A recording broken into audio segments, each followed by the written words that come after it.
श्री गणेशाय नमः. श्री शिवाय नमस्तुभ्यम. नमस्कार सर्वांना. मागील भागात आपण निशांतच्या बोलण्यावर दुःखी झालेली वाणी पाहिली. आजींचं तिला प्रेमळ शब्दांत समजावून सांगणं पाहिलं. आजच्या भागात आपण अमरला त्याच्या सासूरवाडीत पाठवणार आहोत. चला तर मग कथेच्या पुढील भागाला सुरुवात करूयात. कथेचं नाव आहे जीव भुलला माफिया लव्ह स्टोरी भाग 13. आज वाणी घरी येणार म्हणून निशांत आणि स्मिताची गडबड चालू होती. स्मिता तर खायला काय बनवू म्हणत त्याच्या मागे मागे फिरत होती. अहो सांगा ना, काय बनवू आज खायला? स्मिता सकाळी उठल्यापासून त्याला एकच प्रश्न विचारत होती. आता मात्र तो पुरता वैतागला होता. स्मिता, सकाळपासून तू कितीतरी वेळा हाच प्रश्न विचारलाय मला. अगं काहीही बनव ना. तिला तू काहीही बनवून खाऊ घातलं तरी आवडेल ग. निशांत वैतागत म्हणाला. तसं स्मिताने बारीक तोंड केलं. वाणीचं ठीक आहे, पण जावई बापू त्यांचं काय? स्मिता म्हणाली. तसं त्याने चमकून तिच्याकडे पाहिलं. काय म्हणालीस? जावई बापू?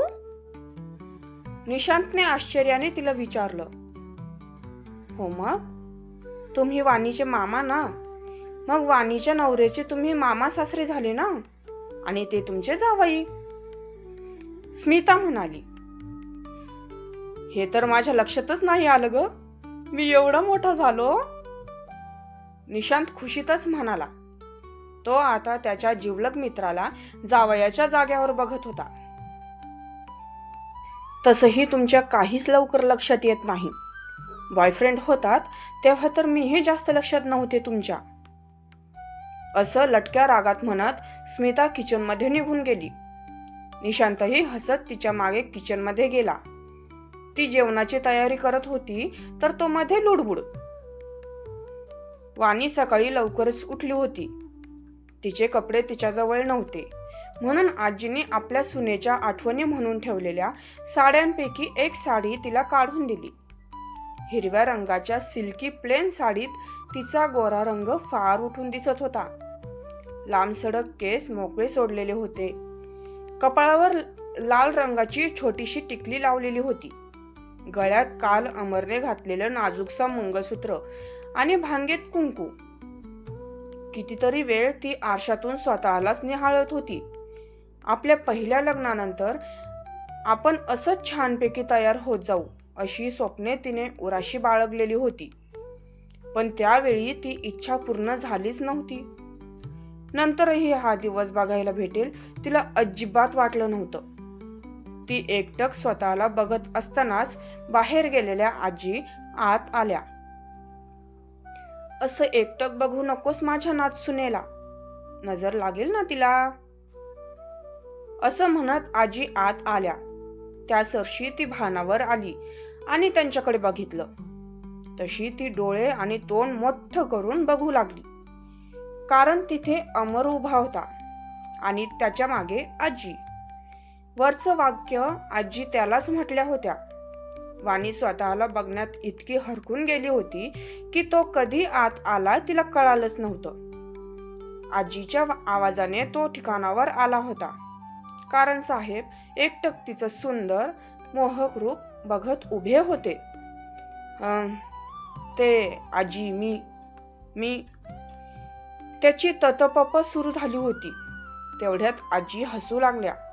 अरे तुझीच बायको आहे ती.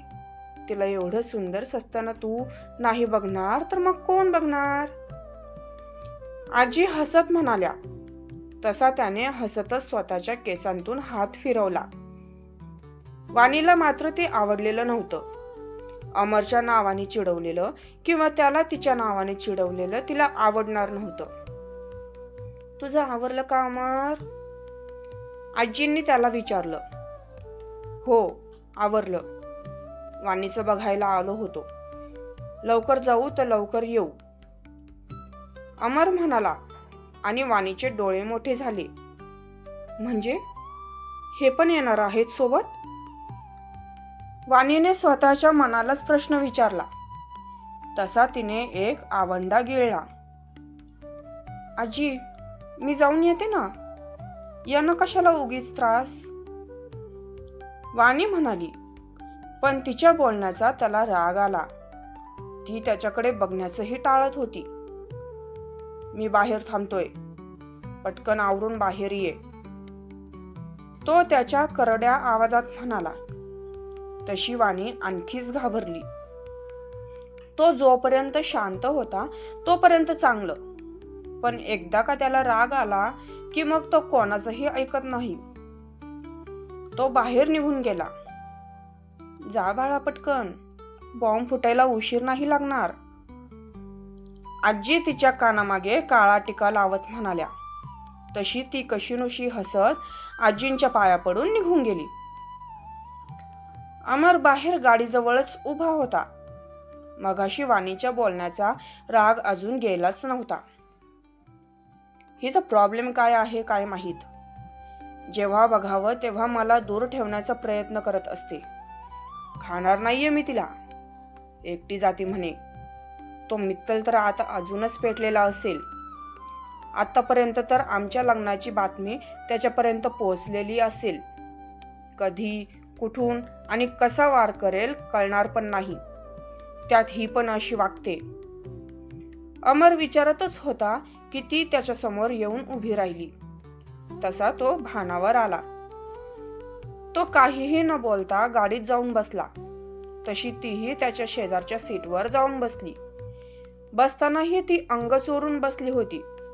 त्याने गाडी सुरू केली आणि निघाला त्याच्या सासूरवाडीला. थोड्याच वेळात ते तिथे पोहोचले. दरवाजाची बेल वाजली तशी स्मिता घाईघाईत पदराला हात पुसत दरवाजा उघडायला आली. तिने दरवाजा उघडला तशी वाणी तिच्या गळ्यात पडली. मागून निशांतही आला होता.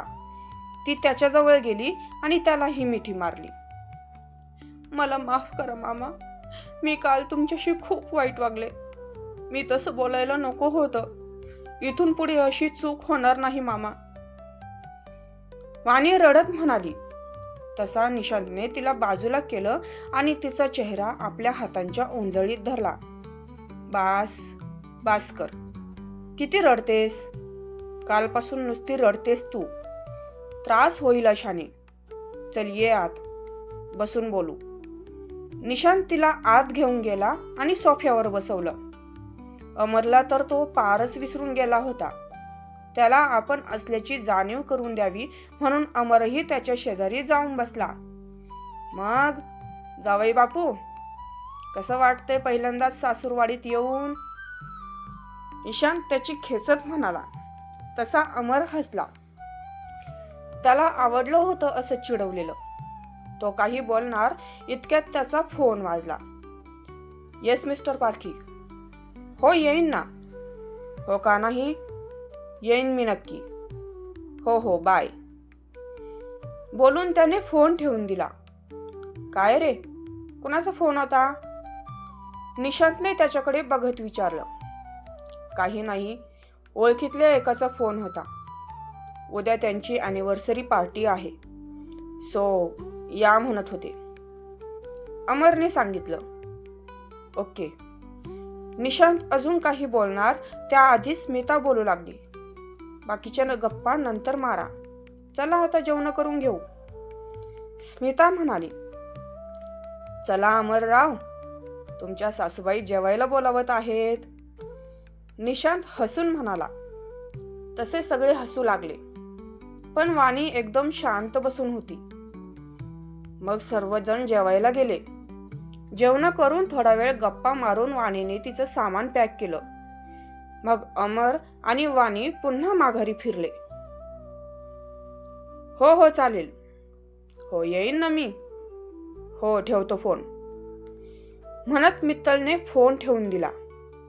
बिझनेसमध्ये टॉप 10 मध्ये असणाऱ्या त्याच्या मित्राच्या घरी उद्या ॲनिव्हर्सरी स्पेशल पार्टी होती. तेव्हा त्यांनी मित्तलला पण बोलावलं होतं. अमरलाही तिथे बोलावलं होतं. अमर चौधरी, येतोय मी तिकडे. आता समोरासमोरच होऊन जाऊ दे काय व्हायचंय ते, मित्तल म्हणाला आणि क्रूर स्माइल करत निघायची तयारी करू लागला. काय होईल जेव्हा समोरासमोर भेटतील ते दोघेही? पुढील भाग लवकरच. जर तुम्हाला आपल्या कथेचा हा भाग आवडला असेल तर व्हिडिओला लाईक करा, चॅनेलला सबस्क्राईब करा आणि बेल आयकॉनवर क्लिक करा, जेणेकरून आपल्या कथेचे सर्व अपडेट्स तुम्हाला वेळोवेळी मिळत राहतील.